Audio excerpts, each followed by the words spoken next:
Douglas Fairbanks speaking to you from Hollywood. I'm about to introduce a few of my neighbors.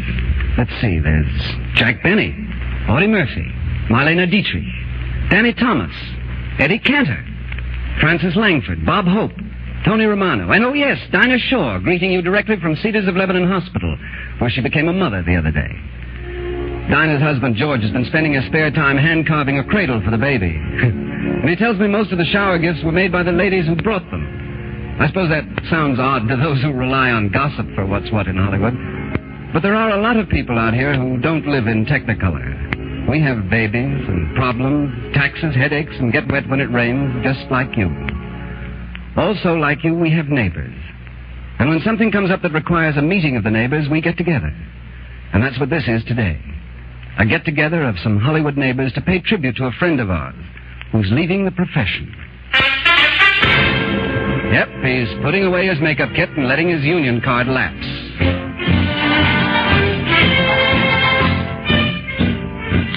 I guess when he started, he never suspected he'd break every record in entertainment history, but he did. Over 60,000 times he walked out on the stage.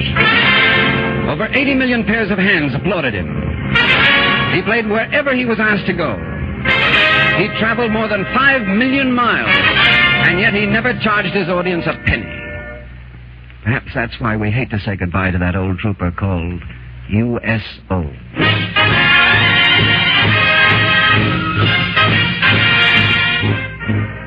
This week, USO Camp shows officially close a glorious career. 2 types of Americans are here to ring down the final curtain. Great performers who girdled the globe to entertain, and those of us who were in uniform as part of their audiences. Today, we reenact for you actual segments of USO shows actually and exactly as they were presented to fighting men around the world. Some of what you hear will sound a little out of date. Nothing conceals its age with less success than a topical joke or song. But this is for the record, and this is an index to a treasured memory, and you'll hear it as it happened.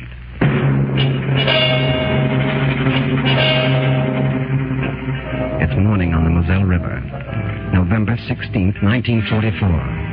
Lucky Forward is the code designation of this operation of old Blood and Guts Patton. Lucky Forward.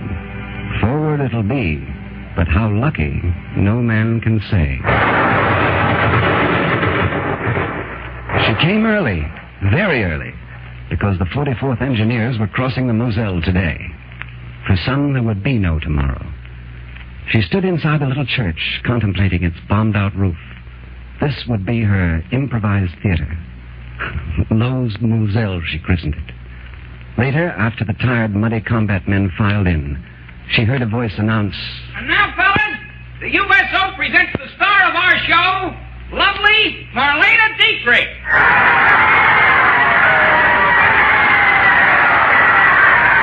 The loveliest limbs in all the world. And they walked where GIs walked.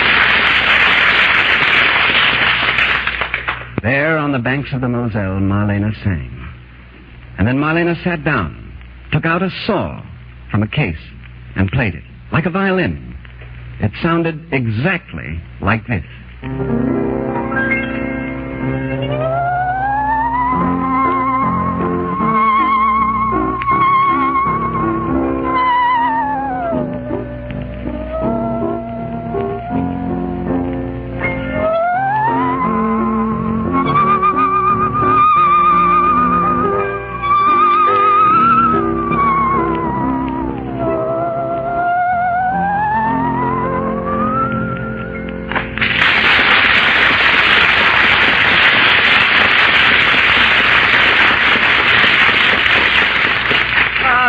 Wonderful, Marlena.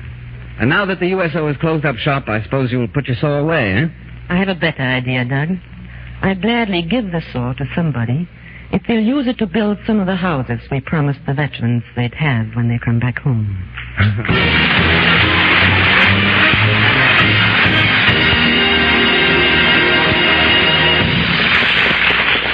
Thank you, Marlena Dietrich. And here, friends, is a viewpoint from the other side of the portable footlights. I am proud to present a great soldier, most decorated hero, Audie Murphy.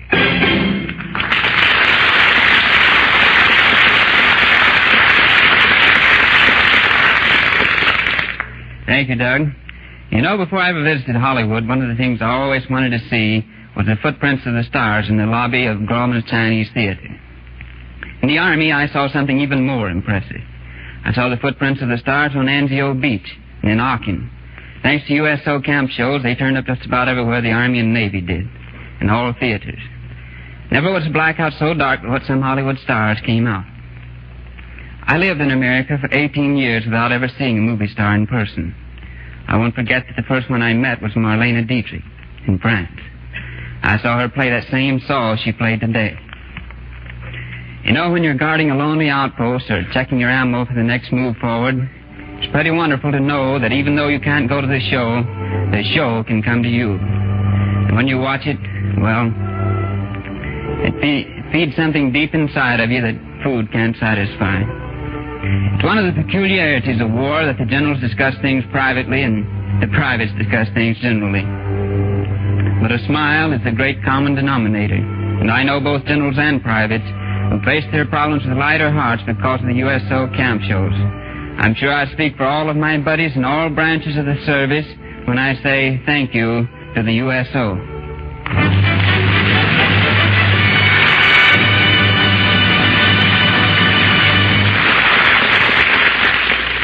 Thank you and good luck, Audie Murphy. Now we're in Speranis, Italy. The date is May 15th, 1944. 22,000 men of the 2nd Replacement Depot sit on their helmets in the staging area waiting the signal for the big push. Up on an outdoor stage steps an obscure USO performer, quite unaware that he'll become one of the brightest post-war stars of radio and screen. Here he is to relive the scene, word for word as it happened.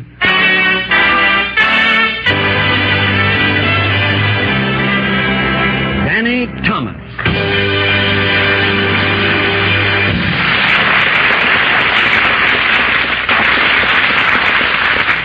Thank you very much, fellas. The only reason I came overseas is to give you GIs a rough idea what kind of man is left in the States. This is it. So get this thing over and hurry back home. You are sorrowfully needed. I tell you, I'm enjoying living with the Army, being a civilian. It's an invigorating life. It's great here. I can hardly wait to drop dead.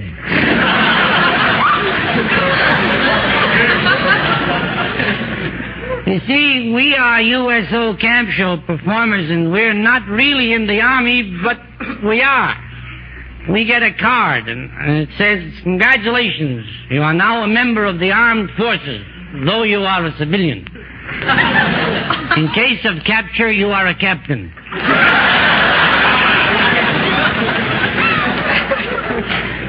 And then, of course, there's some real small print, and it says, "In case of emergency, you will take orders from the commanding officer and do exactly as told and directed, tra-la." The minute a certain colonel from Providence, Rhode Island, took one look at my puss, he declared a state of emergency. So for the past 9 weeks, I've been living like a soldier. It's just wonderful, I tell you, without basic training yet. It's great. I mean, you get to lay around in bed till about 5 o'clock every morning. That gives you plenty of time to get washed and dressed and make the bunks and so forth by 5:10. And at 5:15, you stand outside and shiver while somebody blows a bugle. By electrical transcription. This bum doesn't even get up for the job anymore. So after you are reasonably chilled, you grope your way through the darkness. I say through the darkness. We have beaten the sun by 3 hours and 14 minutes. Nothing animated is around but us. We're up. And we march into, you should excuse me 1,000 times, the mess hall. Well, I want to tell you, the 101 things I could talk about. I wish that the show wasn't as long as it is out here in the field, but I know you boys have a more important job to do. But I'll tell you this. I've spoken to you all, you the men of the Fifth Army, and I give you my word of honor that I will do you this service and never take a bow for it. I promise you I will deliver for you that message with which you have entrusted me, the message to the people back in the States who are making spend. Goodbye, fellas.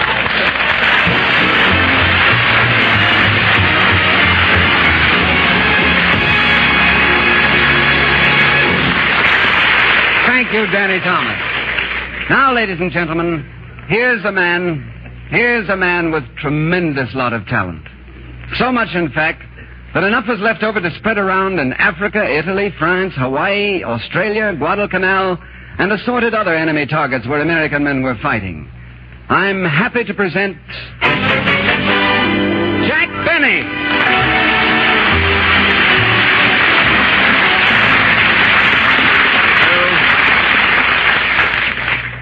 Thank you, Doug. I'm going to read a poem, something I've never done before. Years ago, when a good straw hat cost a measly $1 bill, we had an institution that was known as vaudeville. 2 a day with a matinee, split weeks, and one-night stands, and the thing you wanted more than your pay was applause from people's hands. Your notices in Dallas said, this kid might go somewhere. So you dreamed you played the Palace and became a millionaire. They loved you in Milwaukee. Cincinnati was your meat. So you didn't mind the coffee and the cakes you had to eat. You traveled in a day coach, jumped from Boston to Decatur, and your world was in your trunk. But on the lid it said theater. Your eyes were on the Roxys and the Paramounts and Strands, and the thing that kept you going was applause from people's hands. Eventually you made it, hit the top, and played Times Square. Applause was what you wanted. Here was where you'd get your share. Now, I've heard applause that thrilled me round the country far and near, but the greatest applause I ever got, I didn't even hear. 'Twas on the old, Spam circuit, back in 1943 in Africa. A wounded soldier on a cot, and me. Not far away the mortar burst, each bomb an epitaph. I feebly told my little jokes and never got a laugh. No cheers or clapping did I hear, but that was not my prize. I read my greatest press review in a wounded soldier's eyes. Yeah, the greatest date I ever played was there on the Libyan sands, and the loudest applause I ever heard from a kid who had no hands.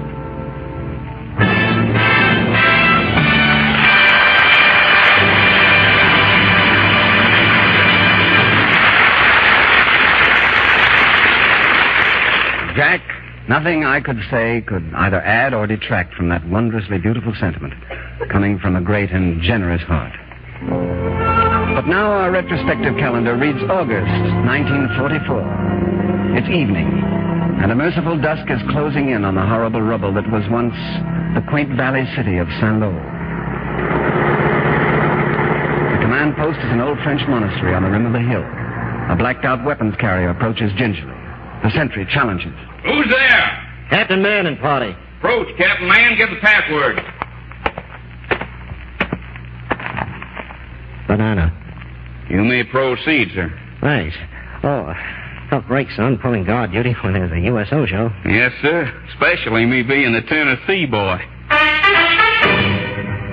And just then a pretty voice from underneath the tarpaulin of the weapons carrier calls out, Did you say Tennessee?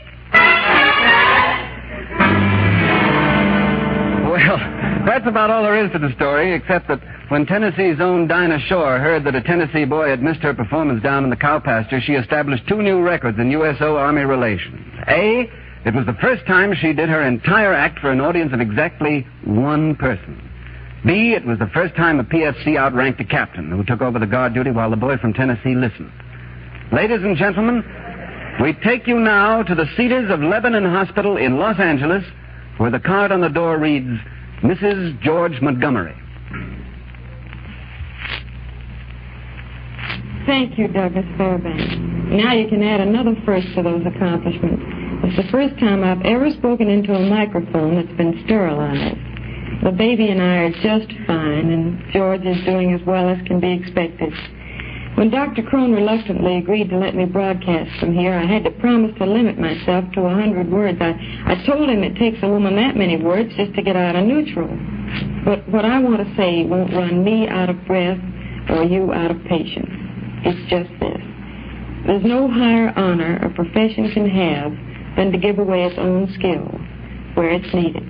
In law, it's the public defender. In medicine, it's the great surgeons, almost all of whom find time for penniless patients. In show business, it's things like the USO. I'm proud of my profession and its war record. Not so much the stars whose high rank imposes the obligation, but more so the less publicized talent and the unsung people behind the scenes. I hope my baby won't ever have to see her daddy back in uniform, or me go traipsing off again with Ticker Freeman and our little portable piano to faraway places with unpronounceable names. But I'll remember that we were there, and that so many of those we loved still lie there beneath the ground they died to liberate. Thank you, and God bless you.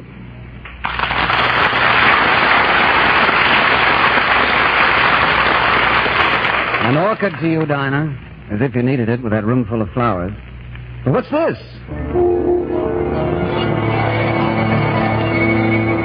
Deserta, 1943. That bay out there is a mass of camouflaged LSTs, their lantern jaws opened wide to swallow the men and material that tomorrow will invade Sicily. Your eyes pan across the khaki and blue uniforms, and you see a man mount a platform on the rear of a mammoth truck. You say to yourself, where have I seen him before? And then you know. Yeah, who else? It's the star of that great picture, The Road to Wherever USO Thinks I'll Do the Most Good, Bob Hope.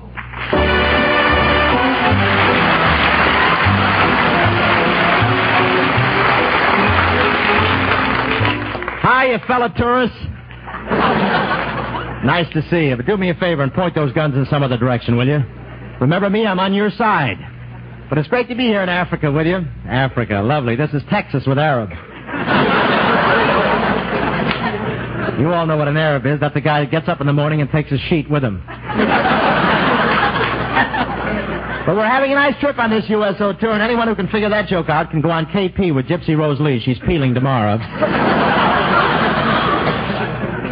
But I want to tell you, the boys here have certainly treated me great. Last night I slept with them over in the barracks. You know what the barracks are. That's a crap game with a roof. And what a place.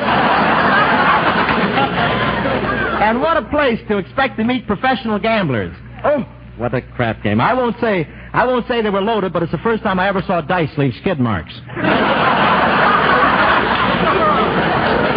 I just want to tell all you boys, the United States is still there, and it's still the same old land of opportunity. What a land of opportunity. Take Sinatra and Crosby, for instance. Where else could a piece of spaghetti and a meatball wind up with so much gravy?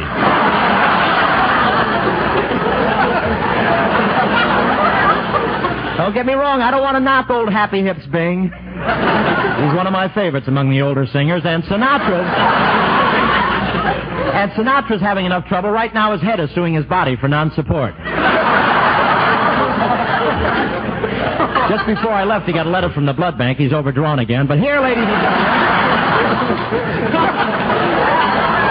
and gentlemen, is the orchestra for our band of USO Gypsies, Tony Romano, right here.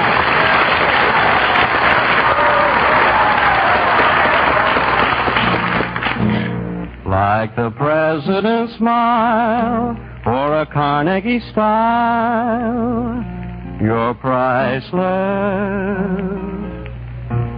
Like a Fred Allen gag or a good crying Jack. What was that line? Like a what? You mean like a Fred Allen gag? Is that what you said? Uh-huh. What's the matter? You blowing your roof, kid? You snapping your cab, boy? It's only in the song, Bob. Yeah, I know, but you know who you're here with, don't you? Remember, next time you go to England, you'll come back by drain pipe. Keep singing. Go ahead.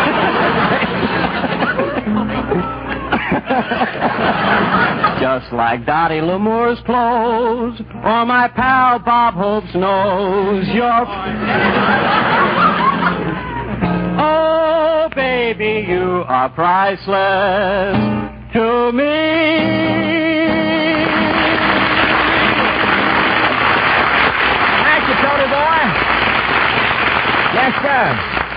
You know, old Tony Romano, that's our boy. Took Skinny Ennis's place on this tour. They got Skinny, you know. He's in. He's releasing a whack for active duty. And I'll never forget when he went down for his physical. The doctor took one look at his body, went outside, and lowered the flag. Skinny said, I don't think I'll make it, Doc. I got bad eyes. The doc said, we don't examine eyes anymore. We just count them now. But if you got bad eyes, we'll put you up front where you can see everything. But here, ladies and gentlemen, is that gal who's the favorite of servicemen all over the world, Miss Frances Langford.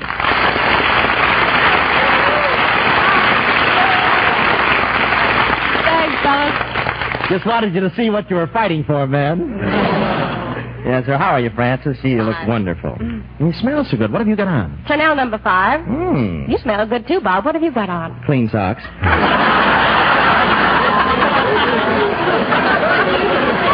Are you? It helps, you know. Are you enjoying the trip, Frances? Oh, yes, Bob, and I want to thank you for taking me out dancing in London. While we're in London. You mean at the Embassy Club? Yes. Well, I thought it was very nice, even though it was a little expensive. Please, Bob, don't talk like that. You'll make me think I spent my money foolishly.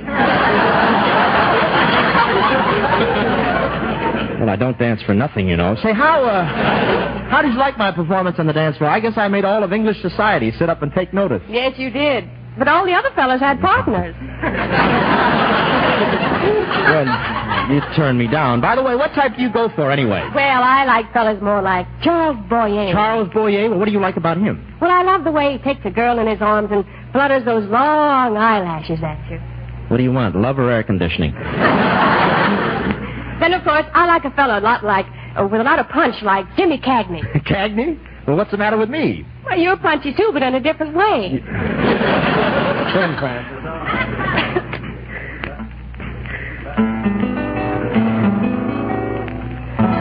Embrace me, my sweet embraceable you. Embrace me, my irreplaceable you. Just one look at you, my heart grew tipsy in me. You and you alone bring out the gypsy in me. I love all the many charms about you. Above all, I want my arms about you.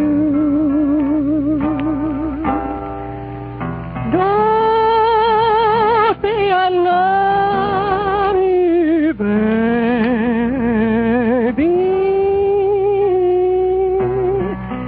Come to your mama.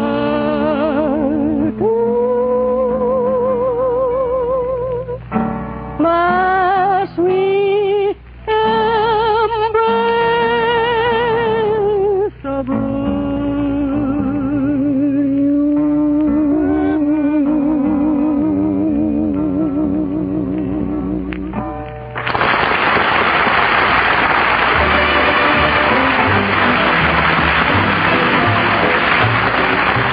Our sincerest thanks to Bob Hope and to Frances Langford and Tony Romano. Now, friends, one of the great humanitarians of our time, a doctor of entertainment, who for years has compounded his own prescriptions for laughter and dispensed most of them in the free clinics. His pet project was and is theatrical therapy for those in the veterans' hospitals. I give you Eddie Cantor.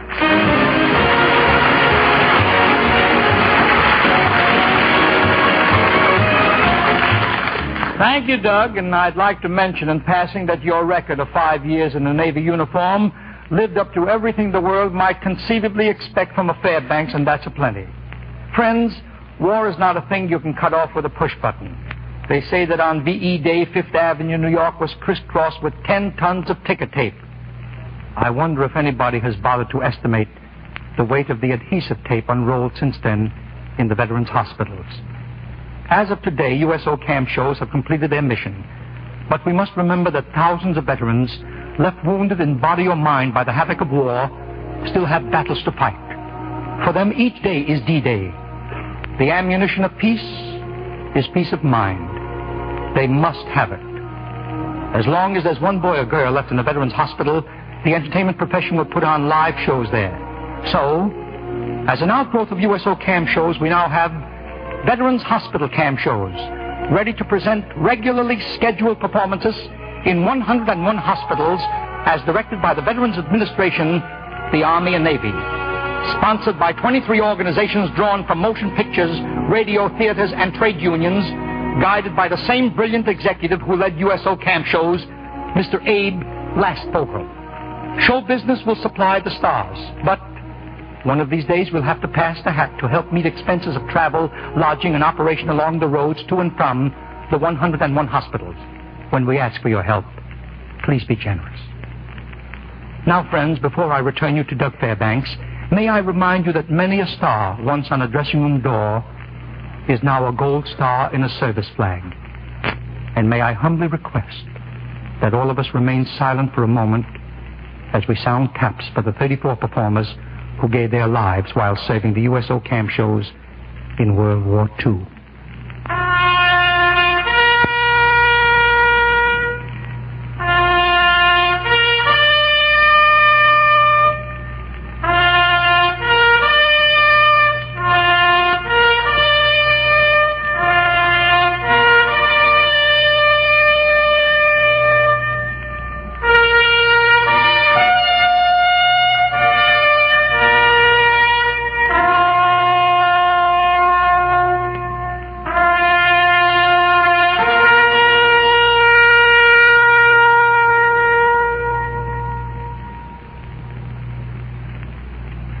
Thank you, Eddie Cantor.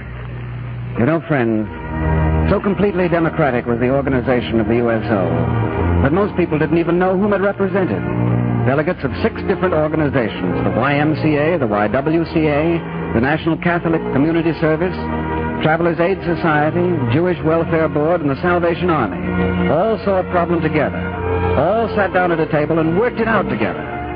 3 great faiths merging their identities and working as one. What a pity that the world today can't see an example in that.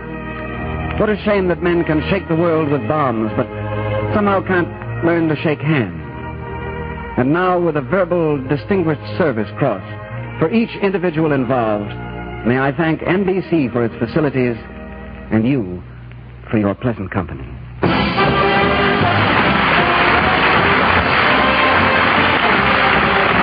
Thank you, Douglas Fairbanks, Jr. This has been a farewell tribute to USO camp shows and a salute to its worthy successor, Veterans Hospital Camp Shows. In the supporting cast were Sarah Berner, Herb Vigran, and Lou Krugman. Walter Schumann conducted the NBC Orchestra. The program was written, produced, and directed by Vic Knight, assisted by John Morris. The appearance of all performers was arranged by the Hollywood Coordinating Committee. Names, places, and dates were all authentic, and the program will also be heard through the worldwide facilities of the Armed Forces Radio Service. Doug Gourlay speaking.